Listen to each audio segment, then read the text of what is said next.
Welcome to a new edition of the Famous Interviews with Joe Dimino. On this episode, we talk with Michelle Maidenberg, a New York-based therapist and author. She maintains a private practice in Harrison, New York, and is the co-founder and clinical director of Thru My Eyes. It's a nonprofit 501c3 organization that offers free clinically guided videotaping to chronically medically ill individuals who want to leave video legacies for their children and loved ones. She is a very busy professional with so many other ventures and stories to tell. Enjoy this interview. Well, thanks for taking a minute out today. I appreciate it. Sure. Before we get into your life, which is very busy, I want to know, how did you survive COVID, and how did that 2 years approximately change the way that you not only live but view the world? That is a really good question. No one has asked me that. So interesting. Yeah, very interesting. So if you're talking about me as a person, that's different than me as a professional. Some of it overlaps, of course, as it should, but some of it doesn't. So I don't know if you have a preference or if you want me to speak to both of those things. I'm happy to. Yeah, whatever you're most comfortable with. I'm sure whatever might intertwine. But yeah, whatever epitomizes it the most. Sure. So I was fortunate because during COVID, I had the opportunity, to see people remotely, which was a gift, right? I didn't have to stop my practice. And also it was a gift, for clients that I see that they didn't have to stop their treatment, which was amazing. What I did is I chose to see my clients in my office. Not face-to-face, but virtually. At home I have 4 kids and 4 dogs and a lot of chaos. So, although 2 are away at college, but it just was impossible for me to be at home, with the noise. So, while everybody was kind of stuck at home because, I was considered, I forgot what it's called now. Oh my goodness, that's so funny. A something worker. Thank you. Yeah. See, that's how long it's been, right? Oh, yeah. Yeah. Because of that, I was able, to travel to my office. And what was lovely, too, is literally, I think I was the only one in this entire building. So I literally had the whole building to myself. So it was nice to just have that space. So, in some ways, I didn't skip a beat, but I have to say, throughout that time, going into now and into the future it looks, I can't even tell you how utterly busy I am. I mean, I have so many colleagues that there's so many people that need treatment that there's not enough practitioners. And I'm not even kidding. Like just today, as we're speaking, I got 2 calls for referrals, and that's, wow. I mean, yeah, I'm getting just inundated, and I always feel, of course, the guilt of not being able to take people because I really want to be, of course, helpful. And I know that people are so busy. So many people are being turned away, which is really, and I do specialized treatment. So I know that there aren't a lot of practitioners that do what I do specifically. So when I turn somebody away, it comes with, a lot of heaviness in my heart. So I think in terms of the field in general, it's changed really drastically. I just see a lot of people, and when they get on the call with me just to, present kind of what their challenge is, et cetera, it always starts out with, during COVID or, before COVID and, post-COVID, it's always how it contributed to like the way they're functioning today. It's pretty interesting.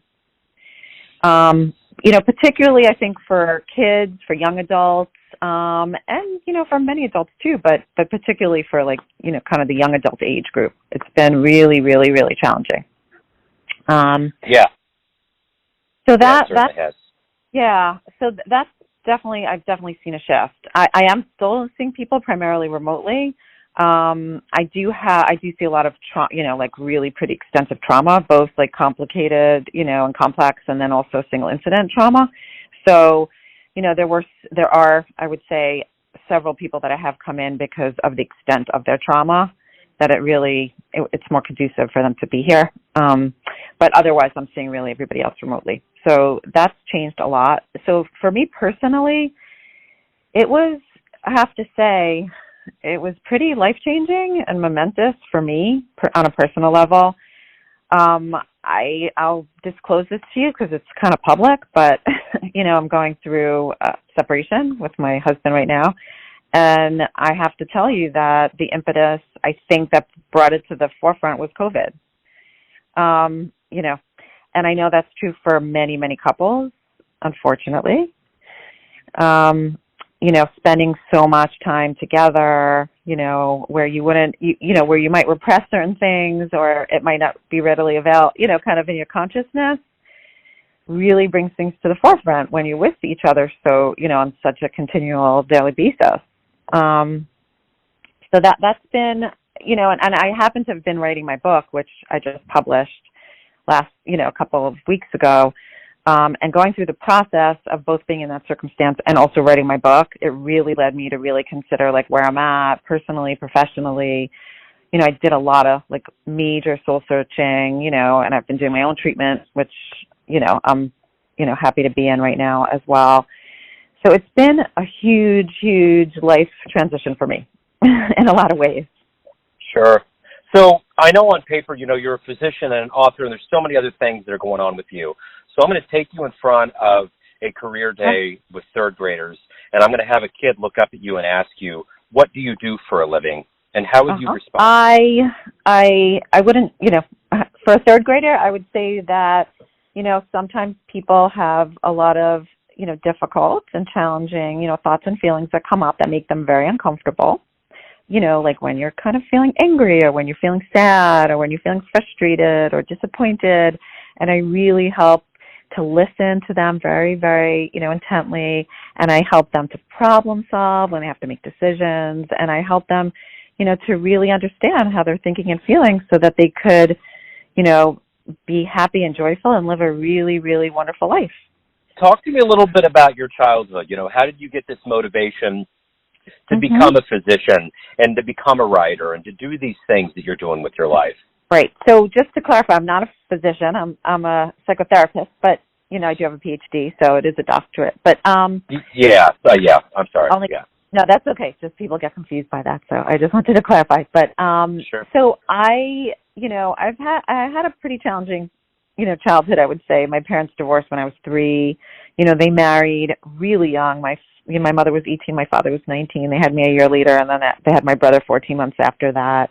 Both of the sets of their parents were both Holocaust survivors and lost most of their family, unfortunately, in the war. And they were in concentration camps and went through extensive trauma, which you could only imagine.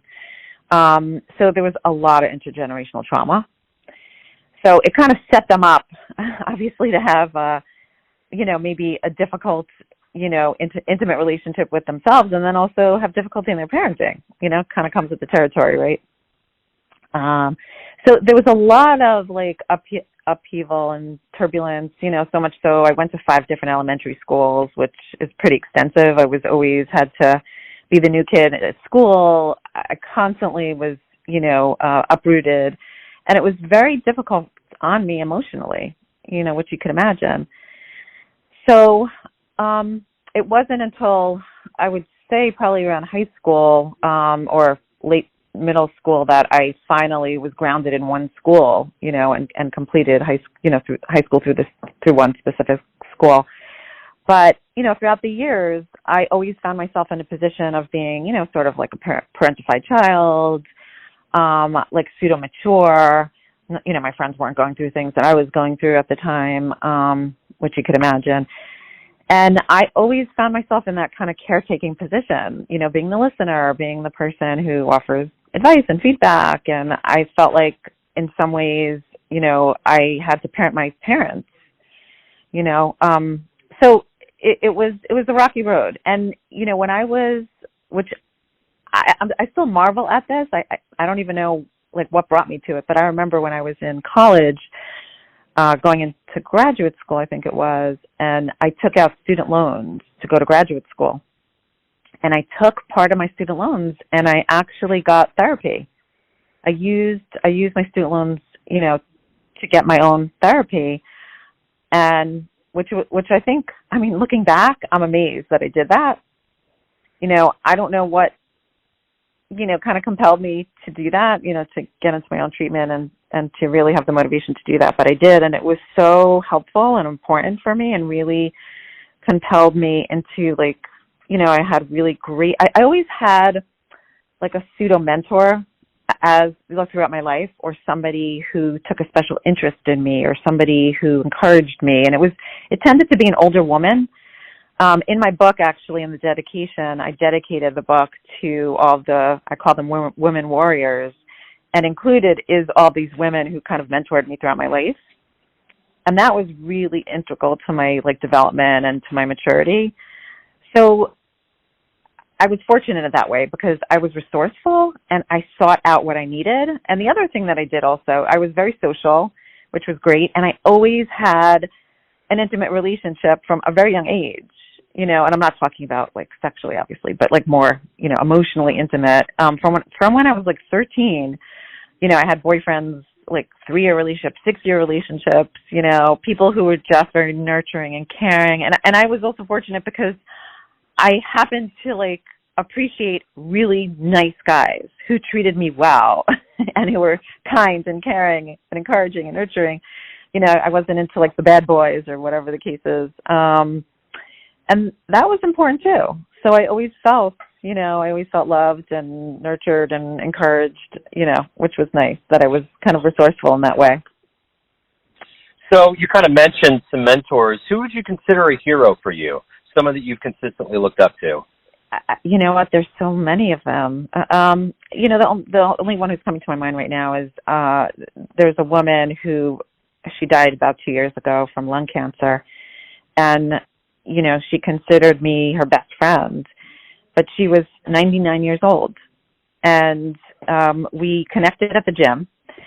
And she just took we just connected on such a deep level because we both had very similar mothers, and we used to talk about our upbringing and I felt like I was talking to my contemporary. She was literally so cool and so with it and so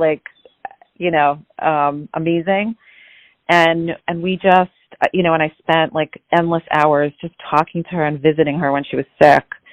And yeah, one thing that I mentioned also in my book was at the end of her life, she told me, once I don't look the way that I look and I can't speak and I'm not cognizant in the way that I want to be, I'm not going to see you anymore. I'm going to cut off, our relationship. And she said, I'm going to do the same thing with my kids. It's not just you, because she had a lot of dignity and integrity, and she really, wanted people to remember her the way she was. And I was so proud of her because I spoke to her kids, and it turned out that the last day or two of her life, she had all of her family come to visit her to say goodbye. And when I spoke to her, she absolutely said that would not be the case. And I was so proud of her that she leaned into her value of family and connection, that she ended up deciding to do that. So and I wish I mentioned this in my book, because actually, while she was dying, I was writing my book. So that, there's stories of her weaved into my book. But what I feel in my heart is I just wish I could see her and tell her how proud I am of her. That she really connected to that, and she put aside, her vanity and her integrity, to really fight for something that was truly important to her. And I just wish she knew how proud I was of her, honestly. So if you could meet anybody alive on the planet right now, who would it be? Who would you love to meet? Oh, gosh, that's a hard question. Who would I want to meet? Wow. I'm tongue-tied. I don't know. There isn't anyone. I can't think of anyone, honestly. It's so strange. Okay. That's fine. Let's move on. You're fine. No worries. That's an answer in itself. So what is it that you look forward to every day? What is it that motivates you and gets you up and moving and doing what you do? Honestly, I'm answering this, and when you just asked me the question, I felt like this big, huge wave of emotion in my heart and joyfulness. It's speaking to my clients and actually seeing the progress and transformation that they're making. I just got off of a call right before you called me with this. She's in her middle 20s, but I've been seeing her for a couple of years, and primarily for anxiety, depressive symptoms. So she decided to take a trip and teach English in Spain. And again, you can't imagine what that's like for this particular person and how out of her comfort zone this is. And I'm talking to her, and she said to me, wow, I realize people actually like to talk to me, and I'm actually very engaging and likable. And I was like, hello, who am I talking to? And then she said, which literally, she said, I'm proud of who I am now. Oh my goodness. Like that's sitting with me. And I feel a gush literally of such joy for her that came out of her mouth. We talked about like regrets from the past and other things kind of, but the fact that she could say that she's proud of who she is, I mean, and again, you can't appreciate it because you didn't know her back then, right? But if you did, you'd be shocked. You really would be shocked. And it's moments like this when people are connecting to their worthiness and their authentic self. There's no greater like joy for me when I see this happen for people, honestly. That's great. And you've had this ability of kind of wrapping up multiple questions that I've had in some of these answers. So I'm curious, what in your life as an author has been a book that really opened you up and that made you inspired to either read or write? I have to say that I tend, because I'm so busy, I tend to do a lot of audiobooks, which I've been loving. I have to say, it opened my world up so much, and I appreciate them so much.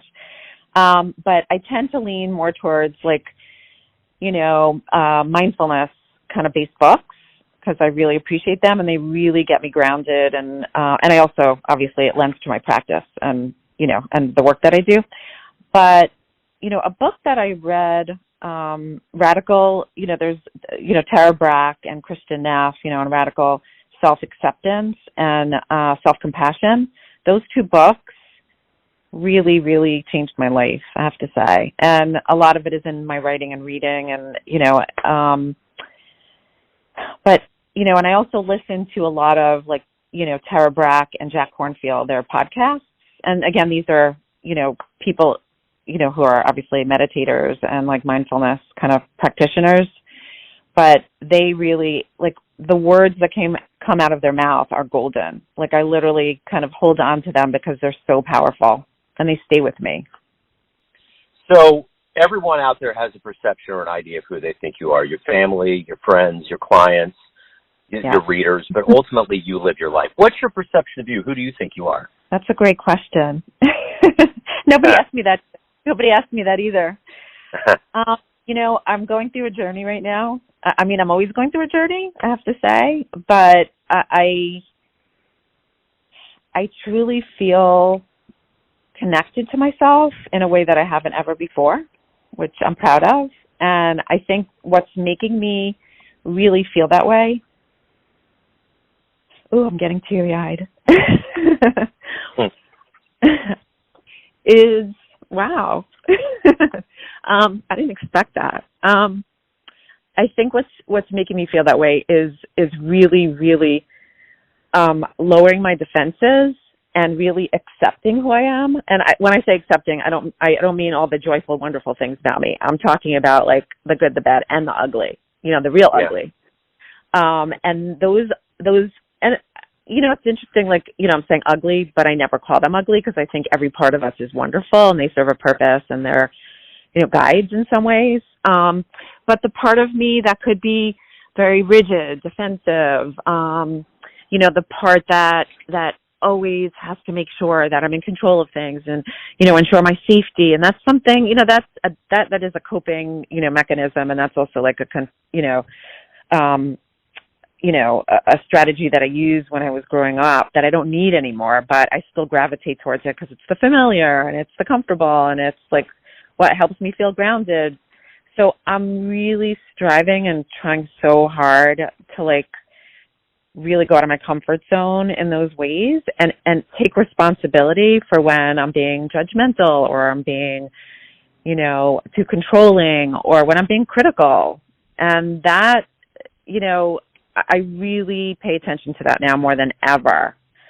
and I see how it's definitely impacted my relationships, and I really want to work on that. Wonderful. So, Michelle, if anyone wants to know more about your practice, your books, anything related to you, where can they go to find that? So the best is my website, which is my full name, Michelle with 2 L's, and Maidenberg, MAIDENBERG.com.